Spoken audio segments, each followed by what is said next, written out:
Magandang araw sa inyong lahat sa pagpapatuloy ng ating kwento.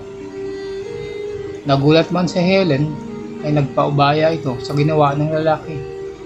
Ibinuka niya ang kanyang mga hita habang patuloy na nakikipag-video chat sa kanyang mister. Gumalaw muli si Troy. Inilapit niya ang kanyang mukha sa harapan ni Helen. Pagkatapos ay pinagpala nito at sinimulang gawan ng kakaiba ang harap ng babae. Ay, sambit ni Helen na nabigla sa ginawa ni Troy. Bakit Han? Anong nangyari? Pagtataka ni Rod. Wala. May nahulog lang Han. Sorry. Pagsisinungaling ni Helen. Pero nagsimula siyang mag-iba ng pakiramdam nang naglulumikot na ang bagay na yun sa kanyang harapan. Napapabulong si Helen at sinimulang pagpalain naman ng bibig ni Troy ang harapan ng babae habang nag-uusap ito sa kanyang mister na walang paalam-alam sa nangyayari sa mga sandaling yun. Miss na talaga kita Han, pati na ang anak natin ay hinahanap ka. Malungkot na sinasabi ni Rod. Namimiss ko na rin kayo Han, sambit ni Helen na pinipigilan ang sarili na bumulong ng mahaba dahil sa ginagawang pagpapala ni Troy sa kanyang harapan. Napahawak pa ang isang kamay niya sa buhok ni Troy.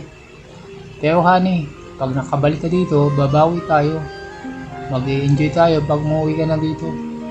Alam mo ba na iniipon ko ang extra sa mga pinapadala mo? Pag uwi mo dito ay may savings tayo, sabi ni Rod. Maganda yan honey. Excited na rin ako. Oh, sambit ni Helen. Okay ka lang ba honey? Mukhang asiwa ka, tanong ni Rod sa asawa. Wala honey. Masama lang ang pakiramdam ko, sagot ni Helen. Naku, kawawa ka naman Han. Nakainom ka na ba ng gamot? Magpahinga ka na muna. Pag-aalala ni Rod sa kanyang asawa. Oo Han.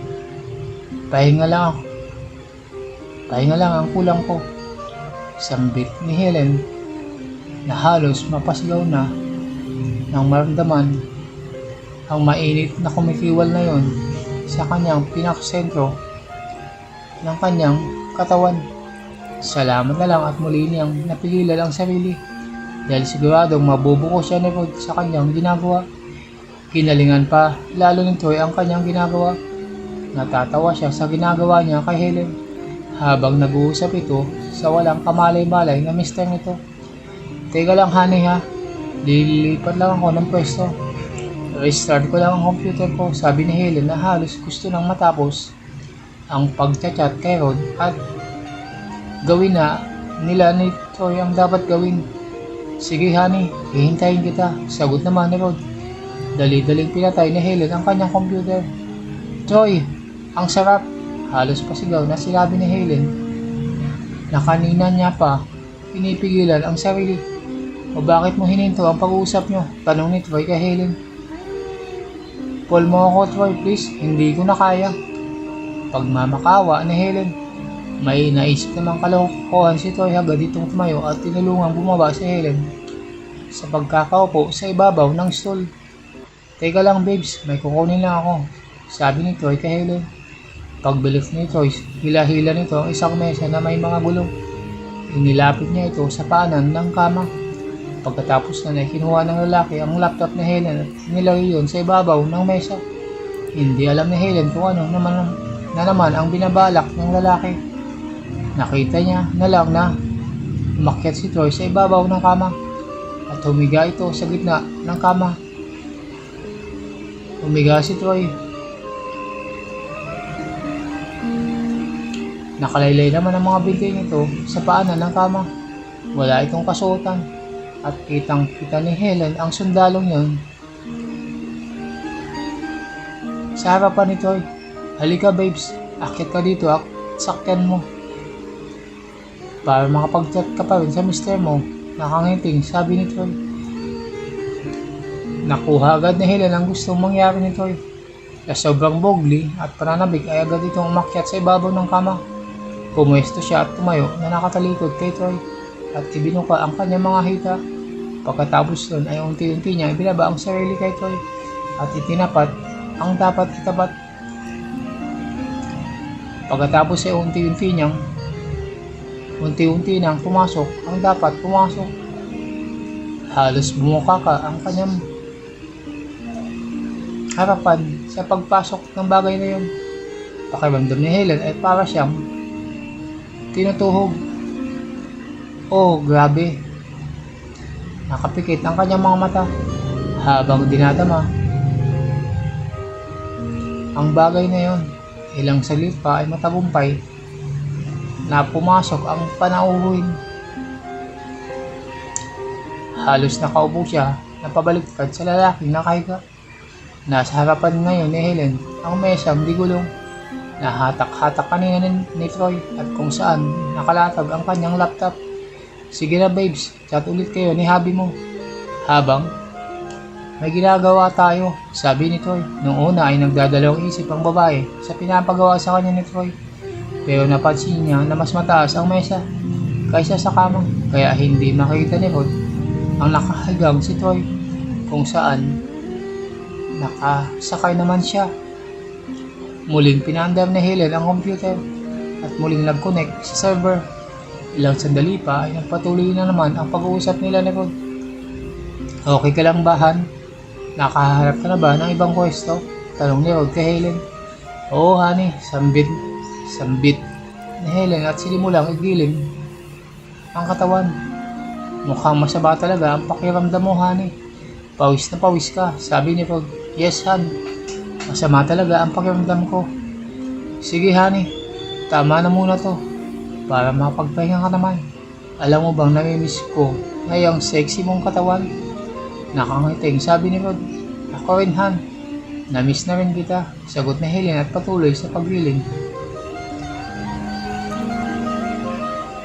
Sa harapan ni Troy. Sige, pagbalik mo, ibabawi ako sa iyo. I love you, Han. I love you very much. Malambing na sabi ni Rod. Pagkatapos marinig ni Helen yon, ay agad-agad niyang pinatay ang computer. Hindi na niya sinagot ang huling sinabi ng kanyang mister. Oh, sige Troy. Gawin mo na ang dapat mong gawin. Sigaw ni Helen na sinimulang gumalaw-galaw sa ibabaw ni Troy. Yes, sige babes, enjoy ka lang. Ganyan nga. Sagot naman ni Troy na masayang-masaya na pinapanood ang pagtalbog-talbog ni Helen. Umalog-alog din ang bandang likuran nito at minsan sinasampal-sampal pa ito ni Troy. Ilang sandali pa ay binago ng dalawa ang kanilang posisyon. Ipinahiga ni Troy si Helen at agad siyang parang naging hinete sa ibabaw ng babae. Sige pa, ang sabi naman ni Helen. Grabe, ang lambot. Naging mabilis ang mga sumunod na eksena ngayon. Halos hindi magkanda-ugaga si Helen. Pawis na pawis silang pareho. Nagyakapan at nagtukaan. Halos ramdam ka ng Helen ang malagkit na parang pawis. Ilang saglit pa ay nakatulog silang dalawa na magkayakap. Walang pakialam sa kataksilan at kasalanan na ginagawa nila. Lumipas pa ang ilang araw at nagpatuloy ang relasyon ni Helen at Troy. Ang nakakaalam lang nito ay ang kanilang mga kaibigan na sina Leslie, Myrna at pati namin ang mga kalaguyo ng mga ito na sina Marlon at Ted. Naging parte na ng barkada si Helen. Habang tumatagal ay napapansin niya na parang sinusunod ng kanyang mga kaibigan ang lifestyle ng mga banyaga. Naging liberated ang mga ito at halos nakikisabay na rin sa kanila si Helen. Ang mga mister ng tatlong babae na naiwan sa Pilipinas ay nakakalam na hihirapan ang kanilang mga asawa. Dahil sa lungkot at pangungulila ay heto at masayang-masaya sa piling ng ibang lalaki. Dumaan pa ang mga araw hanggang dumating ang birthday ni Helen. Happy birthday babes, nakangiting pagbati ni Troy kay Helen at binigyan ng babae ng isang buke ng bulaklak at isang regalo sabay halik sa mga labi nito. Wow, ang ganda naman. Maraming salamat babes. Ano naman to? At ang nag-abala ka pa? Tanong ni Helen. Buksan mo para makita mo. Nakangiting sagot ni Troy. Masayang binuksan ni Helen ang regalo sa kanya. At nang mabuksan ay laking gulat niya ang makita ang nasa loob. Isang night dress ang nasa loob. Itim ang kulay nito na may spaghetti strap at skirt na above the knee.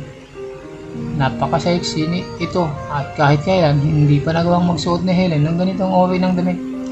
Sa itsura ng damit ay masasabi ni Helen na mahal ito. Salamat babes ha, at nag-abala ka pa, sabi ni Helen. Yan lang susuotin mo mamaya, sagot ni Troy. Ha? Bakit? Susunduin kita mamaya at magdidilim tayo sa labas babes. Pagkatapos nun ay may pupuntahan tayo, sabi ni Troy. Sige, kita na lang tayo mamaya. Pero saan ba tayo pupunta? Tanong ni Helen. Surprise na yun, basta relax lang, okay? I love you babes, sabi ni Troy. Mukhang curious ako pero sige, hihintayin kita mamaya. Nakangiting sagot ni Helen. Pagkatapos nun, inihatid ni Troy si Helen sa trabaho. Buong araw ng trabaho si Helen at naging busy ito. Excited si Helen sa kanilang date mamaya ni Troy. Lumipas ang ilang oras at dumating na ang off ni Helen.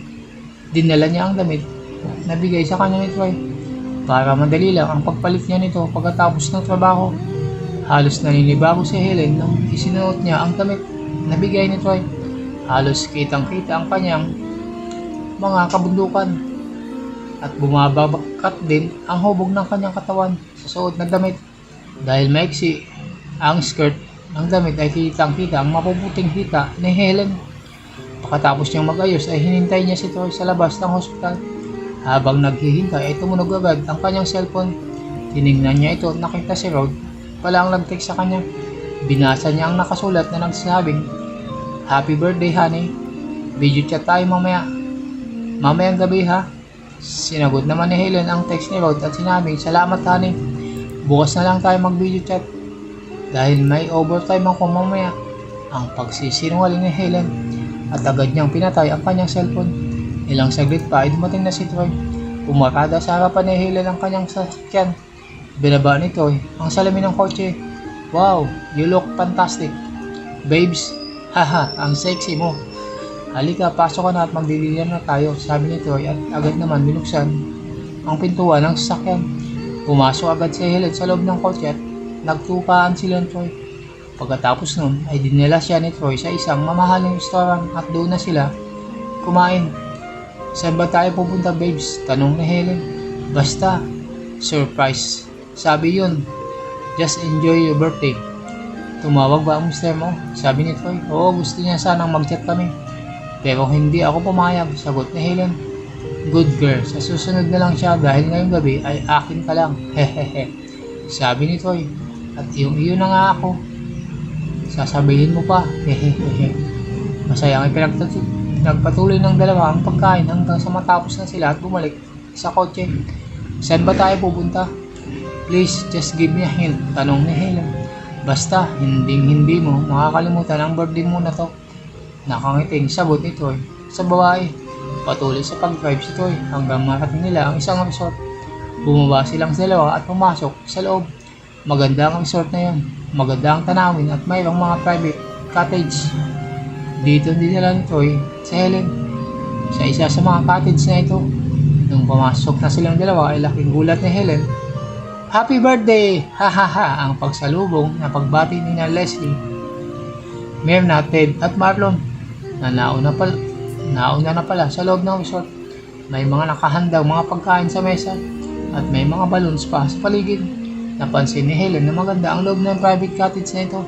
Hindi gaya sa Pilipinas na ang kadalasang mga cottages ay gawa sa kawayan o kahoy pagikay pagka nasa isang beach. Iba ang lugar na ito. Parang isang maliit na apartment at may maliit na sala at may kwarto. "Kayo ha? Salamat. Maraming salamat," sabi ni Helen sa mga kasama at nagyakap pa kina Leslie at Myrna. "Okay, simulan na natin ang party," masayang sinabi ni Leslie. Pagkatapos sabihin ni Leslie yun, ay pinatugtog na nila ang stereo para simulan ang birthday party. Ay inihanda nila para kay Helen. Maraming pagkain silang inihanda at mayroong ring mga alak. Masayang kinantahan ng mga kasama niya si Helen ng happy birthday at may birthday cake pang kasama, kung saan pinahipan pa nila kay Helen ang kandila na nasa ibabaw ng cake. Pagkatapos ay kumain na sila at nagkwentuhan. "Kumain ka na, Helen," sabi ni Leslie. "Katatapos lang namin mag-dinner ni Troy eh." Sagot naman ni Helen, "O sige, uminom ka na lang ng wine," sabi ni Leslie. At nilagyan ng isang baso at binigay yun kay Helen. "Naku, di ako umiinom. Hindi ngayong gabi lang dahil birthday mo, subukan mo," tawa ni Leslie.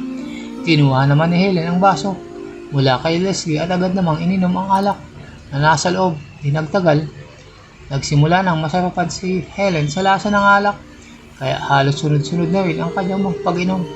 Ngunit dahil hindi siya na uminom, ay unti-unti nang nalalasing si Helen. Nagpatuloy ang kanilang handaan. Lasing na halos ang lahat. Masaya nagkwentuhan silang habang nakaupo sa maliit na sala ng cottage. "Helen, nakaranas ka na ba ng maramihan?" tanong ni Marlon kay Helen na halatang lasing na ang lalaki. "Anong maramihan? Alam mo na yung maramihan kung mag-ano. At ayaw ko nun," sagot naman ni Helen na nahihilo na yun. "Gusto mo bang subukan, babes?" tanong ni Troy kay Helen na nakaupo sa tabi nito. "Ha?" ang tanging naging sagot ni Helen kay Troy. Ngunit laging gulat ni Helen nang mapansin nagsimulang magtukaan sina Marlon at Leslie. Gayon din sina Ted at Myrna ng mga sandaling yon. Lumapit naman agad si Troy kay Helen at niyakap niya ang babae at sinimulan niya na rin tukayin ito. Dahil nalasing na ay halos naging madali ang pagbabago ng nararamdaman ni Helen sa mga tuka at yakap ni Troy. Nahihiyaman ay may iba silang mga kasama ay walang nagawa si Helen at hindi nagawang pigilan ang pagbulong. "Babes, ano to?" "Just relax and enjoy, babes. Enjoy and let go," sagot ni Troy sa kanya. Nang mapatingin si Helen sa kinaroonan ng mga kasama, ay halos nagulat siya nang mapansin unti-unti na palang nagtatanggalan silang ng damit sina Leslie at Myrna. Ganon din sina Ted at Marlon. Hanggang dito na lang muna ang ating kwento. Kung nagustuhan nyo ang kwento sa araw na to, ay huwag kalimutan mag-subscribe, like at comment para updated kayo sa mga susunod pang mga videos. Hanggang sa muli, maraming salamat.